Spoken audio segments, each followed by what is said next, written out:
मध्य प्रदेश में आज चुनाव का दौर थम चुका है, जहां 16 नगरीय निकाय में से 9 पर भाजपा तो वहीं एक पर निर्दलीय और एक पर आप भी काबिज है।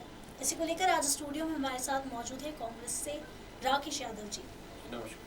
सर, कांग्रेस की मैं बात करती हूँ तो कांग्रेस ने एक ग्वालियर, जिसे हम भाजपा का गढ़ कहते हैं या ज्योतिरादित्य सिंधिया का गृह क्षेत्र कहते हैं, छिन चुका है पूरी तरह से। इस पर आप क्या कहेंगे? देखिए, जिस तरीके से भारतीय जनता पार्टी ने उस समय सत्ता हथियाई थी, 2018 में जनता ने उन्हें सत्ता से बाहर किया था। इसके बाद ज्योतिरादित्य सिंधिया की अगुवाई में अनेक विधायकों को तोड़ा गया और रातों रात ये सरकार गिराई गई। उसके बाद जब चुनाव हुए तब भी लोगों को भ्रम में डाला गया। उपचुनाव हुए और वो छल से वो चुनाव जीते गए, धन से वो चुनाव जीते गए और ताकत से वो चुनाव जीते गए। लेकिन इतने समय बाद जनता ने अच्छी तरह से इस बात को सोचा है, समझा है कि जिन लोगों को उन्होंने जिताया था, उन्होंने पिछले 2 साल के शासन में निराशा के सिवा उनको कुछ भी नहीं दिया। ये उसी बात का नतीजा है कि आज ज्योतिरादित्य सिंधिया अपने गढ़ ग्वालियर में चुनाव हार चुके हैं। वहाँ मेयर कांग्रेस का बन चुका है। मुरैना में नरेंद्र सिंह तोमर उनका गढ़ है, वहाँ वो चुनाव हार चुके हैं, वहाँ मेयर कांग्रेस का बन चुका है। और अनेक छोटी नगर पालिका, नगर परिषदों में कांग्रेस के अधिक से अधिक उम्मीदवार जीते हैं। पार्षदों में भी आप देखें तो कई इतने मतों से जीते हैं कि उससे पता चलता है कि लोगों का जो गुस्सा और रोष है वो सरकार के खिलाफ है। तो कहीं ना कहीं अब जो 2023 में चुनाव आएगा, उसका ये सेमीफाइनल जिसको भारतीय जनता पार्टी बार बार बोल रही थी, अब उनको समझ में आ जाना चाहिए कि अब जो फाइनल होगा उसमें वो सत्ता से आउट हो जाएंगे। जी, लेकिन अगर बात मैं इंदौर की करूं जी, तो इंदौर में बिल्कुल तय था जब ये कहा जा रहा था कांग्रेस की तरफ से कि संजय शुक्ला जो है वो आगामी महापौर होंगे, लेकिन जब नतीजे सामने आए तो वैसा कुछ भी दिखाई नहीं दिया। एक बड़ी बढ़त के साथ भाजपा एक बार फिर जीती है और महापौर पर काबिज हुई है। किसे आप हार का ठीकरा किसके लिए अब है? नहीं, देखिए, जब संजय शुक्ला जी मेयर के लिए कैंडिडेट घोषित हुए थे तभी से कांग्रेस उत्साहित थी कि हम इस बार अपना मेयर बनाएंगे। उन्होंने चुनाव भी बहुत बखूबी, बहुत अच्छे तरीके से लड़ा, बहुत प्लानिंग से लड़ा जी। लेकिन कहीं ना कहीं पार्षद के प्रत्याशियों में हमसे चूक हुई। जो प्रत्याशी चयन कमेटी होती है, उसने जो पार्षद के प्रत्याशी तय करे, उसमें कहीं ना कहीं कुछ ऐसी चूक रह गई, कोई गलती रह गई, जिसकी वजह से जो पार्षद प्रत्याशी जीत के आना थे वो नहीं आ पाए। तो उसमें मूलतः जो उस प्रत्याशी चयन कमेटी और बूथ प्रबंधन कमेटी, इनकी समीक्षा हमारे माननीय अध्यक्ष कमलनाथ जी करेंगे और तब पता चलेगा कि कहाँ गलती हुई है, कैसी चूक हुई है। क्योंकि ये पहले से तय था कि जो प्रत्याशी चयन कमेटी है वो जिसको भी टिकट देगी वो काफ़ी छानबीन के बाद जिस नेता की सिफारिश है उससे पूछ के, उससे लिखवा के कि जिसको हम टिकट दे रहे हैं उसको जिताने की जिम्मेदारी उन्हीं की रहेगी। ये सब प्रक्रिया की गई थी। लेकिन उसके बाद भी अगर इंदौर में वैसे नतीजे नहीं आए और वैसे जैसा हमने सोचा था उससे काफ़ी नीचे नतीजे आए, उतनी सीटें नहीं मिल पाई हैं, तो निश्चित तौर पर ये जो दोनों कमेटियां बनाई गई थी, प्रत्याशी चयन कमेटी और बूथ प्रबंधन कमेटी, इनसे कोई ना कोई चूक हुई है। उसकी समीक्षा हमारे माननीय अध्यक्ष कमलनाथ जी करेंगे। उसके बाद ये पता चलेगा कि कहाँ गलती हुई है और उसको सुधारा जाएगा। बात करूँ अगर मैं भाजपा की, तो ये कहीं से निकल के आ रहा है कि 5 पुल बनाने के जो दावे हैं वो उन्होंने हार का एक बड़ा वजह मानी जा रही है। जी, ऐसा कुछ नहीं है। देखिए, ये देश कई ऐसे लोगों का रहा है जिन्होंने अनेक लाखों, करोड़ों, अरबों रुपए दान में दिए। स्वयं यहाँ जब होलकर्स की बात करते हैं, जहाँ हम रह रहे हैं, वहाँ अनेक ज़मीनें दान में दी हैं। जी। सिंधिया जो ग्वालियर के महाराज हैं, उन्होंने फ्रीगंज बसाया उज्जैन में।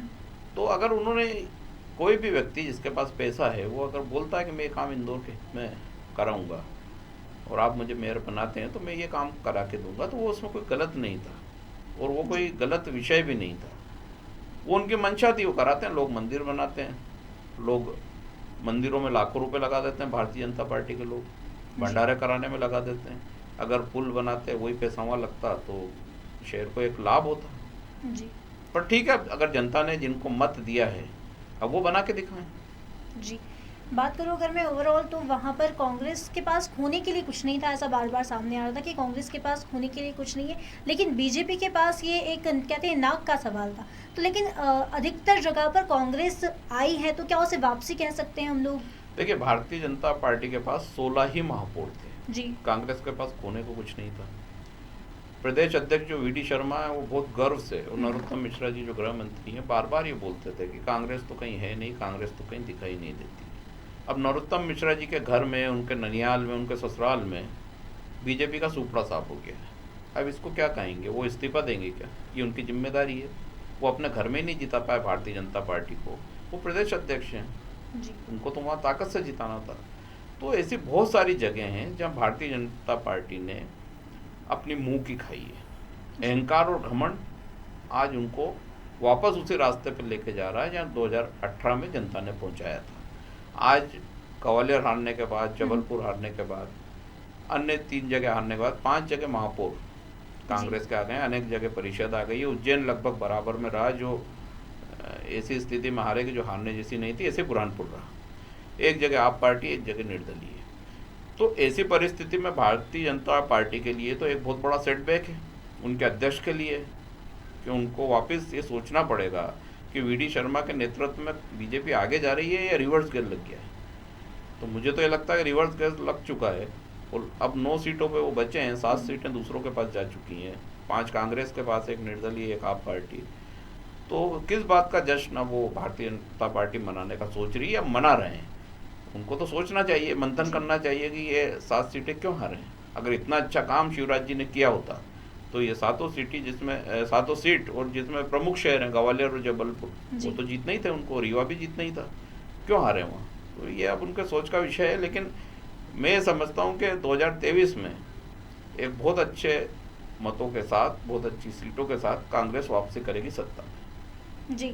बात करूँ अगर मैं उदयपुर की घटना की, कहीं ऐसी जगहें थी जहां कांग्रेस का जीतना बिल्कुल तय था, जहां बूथ मैनेजमेंट एकदम पावरफुल था, लेकिन उसके बाद भी हारी। तो क्या आपको लगता है कि उदयपुर की घटना कहीं ना कहीं उसने जो मतदाता है उनके मन को डाइवर्ट किया है? नहीं, देखिए क्या होता है कि धर्म से खेलना भारतीय जनता पार्टी का हर चुनाव में एक शगल रहा है। वो कोशिश करते हैं कि चुनाव को ले जाके हम हिंदू मुस्लिम पे खड़ा करें, अपनी कोशिश में वो कामयाब भी होते हैं। जनता बहुत बार उनके बहकावे में आ भी जाती है, लेकिन इस बार उदयपुर की घटना का लगभग बिल्कुल असर नहीं था, बहुत कम अगर असर हुआ। कोशिश बहुत करी भारतीय जनता पार्टी ने, अपने व्हाट्सएप ग्रुपों में या सोशल मीडिया पे सारे मैसेजेस चलाए गए, लेकिन फिर भी जनता ने उस चीज़ को स्वीकार नहीं करा, क्योंकि वो एक विभत्स घटना थी, वो एक आपराधिक लोगों ने की थी, उसकी सज़ा उनको मिलेगी, कानून उसकी सज़ा देगा। वो त्वरित कार्रवाई भी वहाँ की गई, उनको गिरफ्तार किया गया और उनको जेल के अंदर पहुँचाया गया। लेकिन इसको एजेंडा बनाना, जैसे पहले भारतीय जनता पार्टी बनाती आई है, इस बार भी कोशिश करी, लेकिन मुझे नहीं लगता कि वो सफल हो पाए। और अब आगे भविष्य में जनता इस तरह के मुद्दों पर कभी भारतीय जनता पार्टी को सफल नहीं होने देगी। जी। पहले जनता के पास 2 ही पार्टियां थी जिन पर वो विश्वास कर सके, या कह सके कि अगर एक पार्टी उनके मत में नहीं है तो दूसरी पार्टी के लिए। अब एक नई पार्टी ने भी दस्तक दी है, और वो है आम आदमी पार्टी, आप पार्टी, जो सिंगरौली में अपना मेयर बना रही हैं इस बार, और अगली बार और बड़े दावे कर रही हैं कि अगली बार वो और सीटें लेकर आएंगी। क्या लगता है आम आदमी पार्टी के बारे में, आप क्या सोचते हैं? देखिए, मध्य प्रदेश में पहली बात तो तीसरी शक्ति की कोई जगह नहीं है, क्योंकि ये डेवलपमेंट आगे करती जा रही प्रदेश है। दिल्ली में कांग्रेस 15 साल में इतना डेवलपमेंट कर चुकी थी कि आप पार्टी ने वहाँ आके, वहाँ विभिन्न प्रदेशों से आए हुए लोग रहते हैं, तो उन्होंने एक बने हुए चूल्हे पे खाना बना लिया। वैसे पंजाब एक विकसित प्रदेश है, वहाँ भी वो इसी तरीके से सत्ता में आए हैं।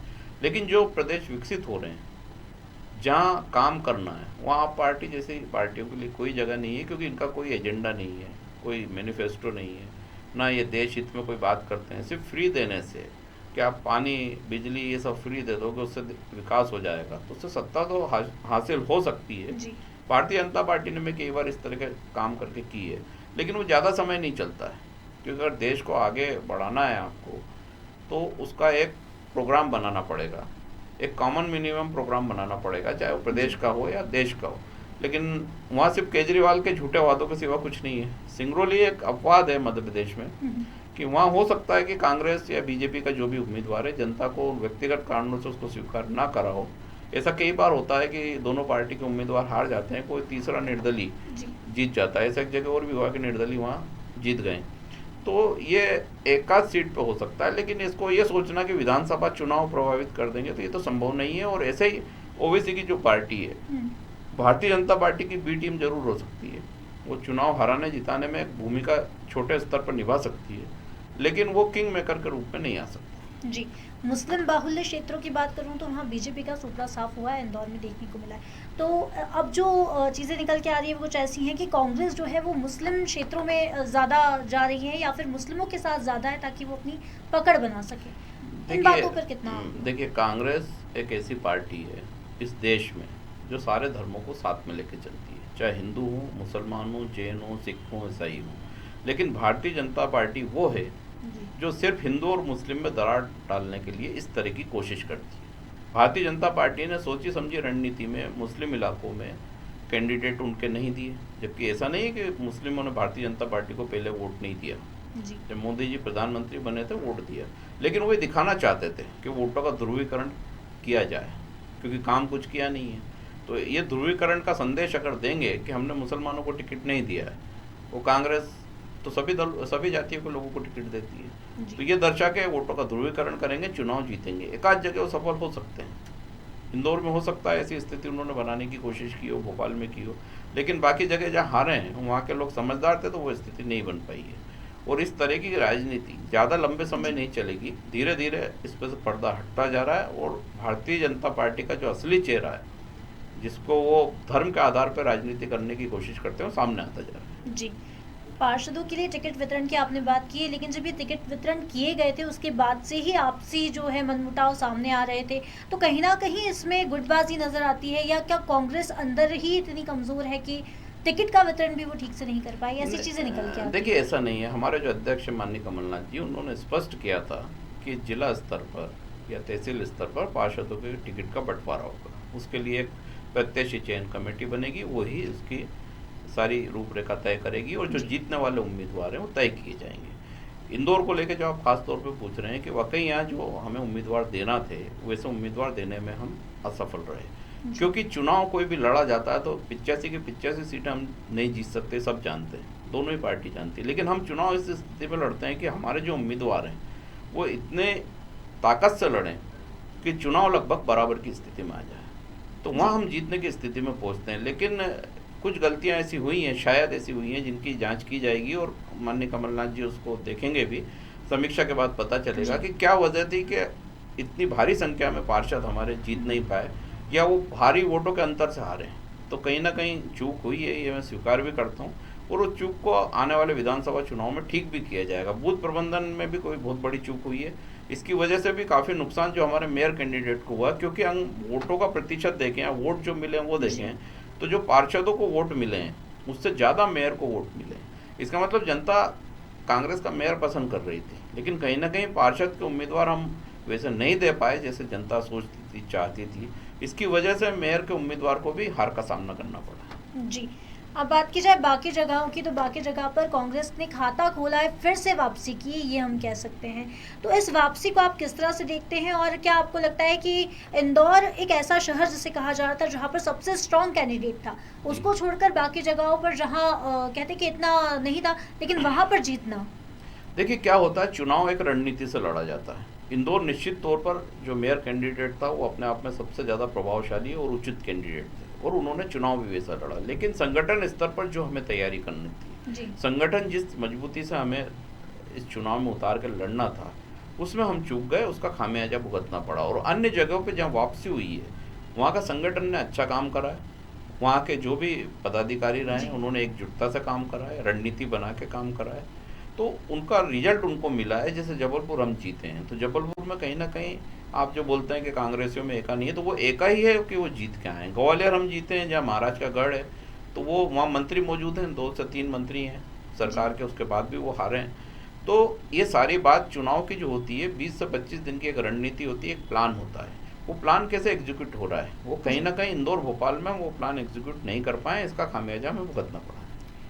कांग्रेस की मैं बात करूं तो यहाँ पर भाजपा में भी ये है कि स्टार प्रचारक के रूप में खुद मुख्यमंत्री को आना पड़ा, लेकिन कांग्रेस में भी कोई स्टार प्रचारक के रूप में ऐसे विशेष मौजूद नहीं थे जिन्हें आना पड़ जाए। कमलनाथ जी खुद यहाँ पर चुनाव के प्रचार के लिए आए हैं। हाँ, कमलनाथ जी चुनाव के प्रचार के लिए आए, प्रमुख वही है। आज मध्य प्रदेश में लीड वो करते हैं, अध्यक्ष वो हैं, और उनके ही नेतृत्व में कांग्रेस आज जीत के आई है 5 सीटें।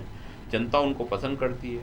तो हमारे लिए तो जो मुख्यमंत्री पद के आगे के उम्मीदवार हैं और चुनाव जो सरकार को जीत के वापस सरकार में लाना है, वो कमलनाथ जी का जो मार्गदर्शन है उसके अनुसार हम लगातार काम कर रहे हैं और जनता उनको पसंद भी करती है। इंदौर में भी वो आए, फॉर्म भरवाया, सारी चीज़ें हुई, जनता में उत्साह था। लेकिन जो मैंने आपको बार बार बताया कि हमारी जो 2 कमेटियां हैं उनके कामों की समीक्षा की जाएगी, उससे ये पता चलेगा कि कहाँ हमसे गलती। राकेश जी, लेकिन भाजपा का कहना कुछ और है। उनका कहना ये है कि जो कांग्रेस में सालों से काम कर रहे हैं उनको मेयर पद का प्रत्याशी न बनाते हुए लक्ष्मी पुत्र शब्द वे यूज कर रहे हैं कि लक्ष्मी पुत्र को उसका प्रत्याशी बनाया गया, जिसका खामियाजा कांग्रेस ने भुगताया। देखिए, ये तो ऐसे आरोप हैं कि भारतीय जनता पार्टी ने जिस उम्मीदवार को मेयर का उम्मीदवार बनाया वो तो भारतीय जनता पार्टी के सदस्य नहीं थे जी। वो तो हाईकोर्ट के महाधिवक्ता थे, वो तो सरकार के पक्ष में काम कर रहे थे। सदस्यता उन्होंने शायद बाद में ली, इस्तीफा देने के बाद, जब तक वो कार्यकर्ता और सदस्य कुछ नहीं थे। तो फिर भारतीय जनता पार्टी के जो ओरिजिनल कार्यकर्ता सालों से भंडारे भोजन सब करा रहे हैं, इतनी मेहनत कर रहे हैं, अनेक जगह जाके जिताते हैं, उनको तो टिकट ही नहीं दी गया। उनको टिकट तो दूर की बात है, ना कभी आज तक मंत्री बनाया गया, ना कोई ऐसा पद दिया गया। तो शोषण तो उनका हुआ है। कांग्रेस में तो वो उम्मीदवार है जिनको विधायक बनाया जनता ने। वो विधायक बनाने के बाद आज मेयर के रूप में जब वो सामने आया तो आज 4,59,000 वोट मिले। भारतीय जनता पार्टी की जो अगर उस पुरानी जीत को भी देखें तो 1,10,000 के लगभग के वोट उन्होंने हार में कम कर दिए हैं। अगर वो 1,30, 1,31 से हारे हैं तो ये हार संजय शुक्ला की हार नहीं है, ये हमारे कांग्रेस संगठन में जो गलतियाँ हैं उसकी हार है। नहीं तो हम ये हार जीत 15-20 हज़ार तक लेके आते, हो सकता था कि हम इसको जीत जाते। तो ये भारतीय जनता पार्टी के जो आरोप हैं, लक्ष्मी पुत्र, इस तरह की बातें करना, अगर कोई व्यक्ति खुद का व्यापार है, वो जनसेवा करना चाहता है तो वो तो अपराध नहीं है। भारतीय जनता पार्टी में तो ऐसे आधे पार्षद बने हैं जिनका तो कोई काम धंधा ही नहीं, कोई व्यापार ही नहीं, उनका घर का बिजली का बिल कैसे भरते हैं पता नहीं, सिर्फ पार्षद बनते हैं और ये फाइलें बनाते हैं फर्जी और बोगस, 1-2 लाख की, और पैसा उससे कमाते हैं। आधे से ज़्यादा पार्षद ऐसे हैं। अब जो नए मेयर बने हैं वो ज़रा देखें जाके, जब उनके सामने फाइल आएंगे तो कानून के ज्ञाता हैं, जब उनको पता चलेगा कि कैसी नकली फाइलें बन के आती हैं, और मुझे नहीं लगता कि नए मेयर जो बने वो साइन करेंगे। तो आज निकल तो भारतीय जनता पार्टी की बहुत सारी असलियत जनता के सामने आने वाली है। जी, आगे क्या रणनीति रहेगी कांग्रेस की? चुनाव को देखते हुए कहा जा रहा था कि ये चुनाव सेमीफाइनल, जैसा आपने भी कहा, तो आगे क्या विधानसभा चुनाव में क्या कांग्रेस? देखिए, विधानसभा चुनाव में बहुत साफ और स्पष्ट रणनीति है। माननीय कमलनाथ जी के निर्देश अनुसार पूरी तैयारी अभी से शुरू कर दी गई है। संगठन में जहाँ कमियाँ हैं उनको उनके निर्देश अनुसार चुस्त दुरुस्त किया जाएगा। हर स्तर पर, चाहे सोशल मीडिया हो, चाहे मैदान में हो, या सरकार को घेरने की बात हो विधानसभा में, हर स्तर पर कांग्रेस एक रणनीति बना के चलेगी और 2023 का हम भारी सीटों के अंतर से जीतने की तैयारी कर रहे हैं, ताकि वो गलती दोबारा ना दोहराई जाए जो भारतीय जनता पार्टी ने उस समय पिछले दरवाजे से आके वो कुछ कांग्रेसियों ने धोखा करके मिलकर करी थी। इस बार सारे टिकट वितरण से लेकर सारी चीज़ों पर इस बात को परख के ही किया जाएगा कि वो कांग्रेस के साथ रहें और कांग्रेस की मापदंडों के अनुसार चलें। राकेश जी, कहीं ना कहीं ये जो एक चूक भी कह सकते हैं, या जैसे हम देख रहे हैं कि जो जनता है वो युवा चेहरा पसंद कर रही है, लेकिन भाजपा ये कहती है कि यहाँ पर युवा चेहरे को दरकिनार किया जाता है। कांग्रेस में हमेशा ये किया जाता है, ऐसा भाजपा ने आरोप लगाया है। देखिए, युवा चेहरा तो हमारे यहाँ सबसे पहले राहुल गांधी से लेके यहाँ तक सब युवा चेहरा है। जितने भी यहाँ विधायक बने हैं सभी युवा चेहरा है। महापौर का जो चेहरा दिया वो युवा चेहरा है। मध्य प्रदेश की अगर बात की जाए तो वहाँ संध्या जी को साइड में रखकर कमलनाथ जी को चुनना, फिर अगर हम बात करें राजस्थान की तो वहाँ सचिन पायलट जी को दरकिनार करके उन्हें रखना, तो ये कहीं ना कहीं दर्शाता है कि देखिए, अगर ऐसी बात हम सोचते हैं तो आज मोदी जी प्रधानमंत्री हैं तो उनको तो इस्तीफा दे देना चाहिए जी, और नितिन गडकरी को बनाना चाहिए। वो अच्छा काम करते हैं, उनकी सोच अच्छी है, देश के प्रति सोच अच्छी है और उनकी कैपेसिटी बहुत अच्छी है। तो नितिन गडकरी से अच्छा प्रधानमंत्री कोई साबित नहीं हो सकता भारतीय जनता पार्टी में, लेकिन उनको महत्व नहीं दिया जाता, उनको दबाया काटा जाता है। और वही मोदी जी का पैटर्न, वही मोदी जी ही से काम कर रहे हैं। तो ऐसा क्यों होता है? ये निर्धारण पार्टी करती है। जो आरोप ये भारतीय जनता पार्टी लगा रही है, आईना रख के अपने सामने देखे तो उनको पता चलेगा कि किस व्यक्ति की क्या कीमत होती है। राजनीति में सिर्फ उम्र से राजनीति नहीं होती है, आपके तजुर्बे से, आपके कैलिपर से, आपकी क्षमता से और आपकी सोच से इससे तय होता है कि आप राजनेता हैं या नहीं हैं। जी। हो सकता है कि 80 साल का व्यक्ति एक 20 साल के नौजवान से ज़्यादा सक्षम हो, काम करने में भी, सोच में भी, डेवलपमेंट करने में भी। तो ये उम्र का कोई निर्धारण, इस पर निर्धारण नहीं होता है। ये तो भारतीय जनता पार्टी का एक शगल है। मोदी जी को कई लोगों को घर बिठाना था, मुरली मनोहर जोशी को, अडवाणी जी को, तो उन्होंने एक उम्र का फंडा लेके आ गए।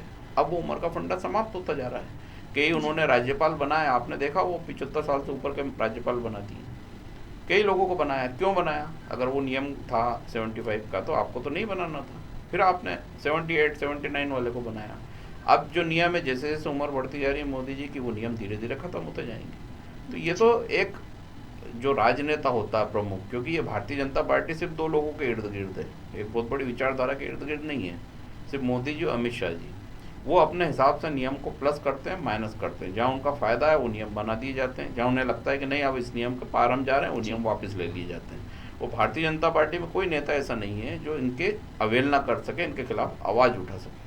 आवाज़ उठाते हैं, उनको संजय जोशी बना के घर पहुँचा दिया जाता है। जी। कहा जाता है कि बीजेपी एक ऐसी पार्टी जो जीतती है तब भी सीट पर कब्जा करती है और हारती है तब भी सीट पर कब्जा करती है। देखिए, इसको पार्टी नहीं बोलेंगे ना, ये डकैती है। ये तो पुराने ज़माने में जैसे हमारे यहाँ कई मुगल आए थे हमला करने, उन्होंने कब्जा भी करा था, लूटा भी था। तो ये वो भारतीय जनता पार्टी उस नीति पे चल रही है। ये खुद औरंगजेब बन गए हैं। औरंगजेब ने भी दूध, दही, रोटी पे कभी टैक्स नहीं लगाया था, इतिहास गवाह है। लेकिन ये तो औरंगजेब से भी आगे निकल गए हैं कि इन्होंने रोटी, आटा, दूध, दही, घी, पनीर, इस पर टैक्स लगा दिया है, वो भी जीएसटी लगा दिया। जबकि खुद मोदी जी ने बोला था कि हम जीएसटी इस पर कभी नहीं लगाएंगे, ये जीएसटी से मुक्त है।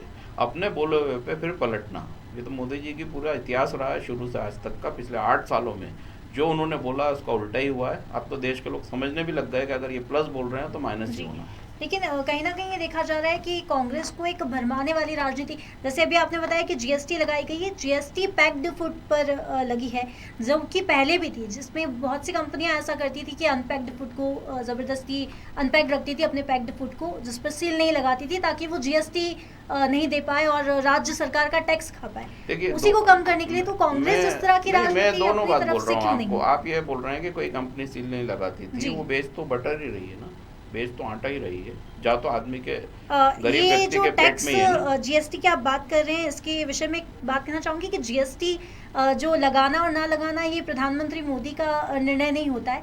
ये कमेटियां बैठती हैं जिसमें सबसे ज़्यादा बंगाल में अगर बात करूँ तो बंगाल से भी अधिकारी आए हैं, राजस्थान से भी आए हैं, जिन्होंने ये लिखा है कि हमें फूड पर जीएसटी चाहिए।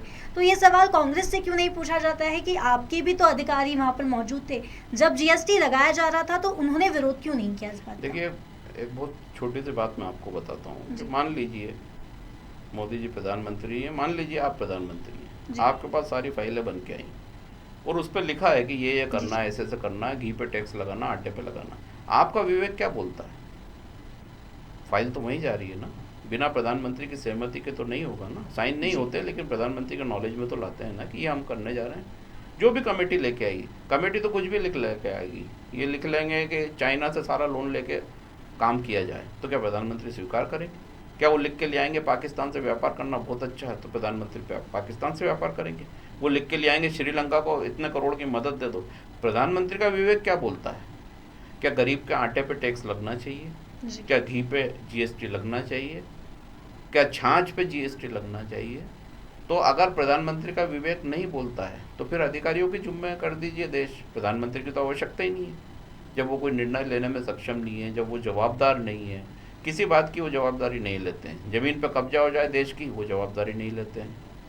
चाइना अंदर घुसाता है, सैनिक मार जाता है, वो चुपचाप रहते हैं, कोई जवाब नहीं देते हैं। आज 8 साल हो गए, कोई प्रेस कॉन्फ्रेंस पत्रकारों के बीच नहीं करते हैं, उनसे कोई सवाल नहीं पूछ सकता। ये सब चीज़ें दर्शाती हैं कि एक तानाशाह रवैये के रूप में सरकार जो उन्होंने चलाई है, अब जब ये देश बर्बाद होने की कगार पे पहुंच रहा है, पैसा है नहीं सरकार के पास, विदेशी मुद्रा भंडार खत्म होता जा रहा है, तो ऐसे समय आप लोगों की रोटी, घी, पानी, छाछ, जो प्रोटीन की चीज़ें, उन पे जीएसटी लगा रहे हैं, तो इससे खराब स्थिति देश की क्या हो सकती है? जी, तमाम जानकारी के लिए आपका बहुत बहुत धन्यवाद राकेश जी। नमस्कार। देश और प्रदेश की खबरों के लिए आप देखते रहिए खबर मध्य प्रदेश छत्तीसगढ़।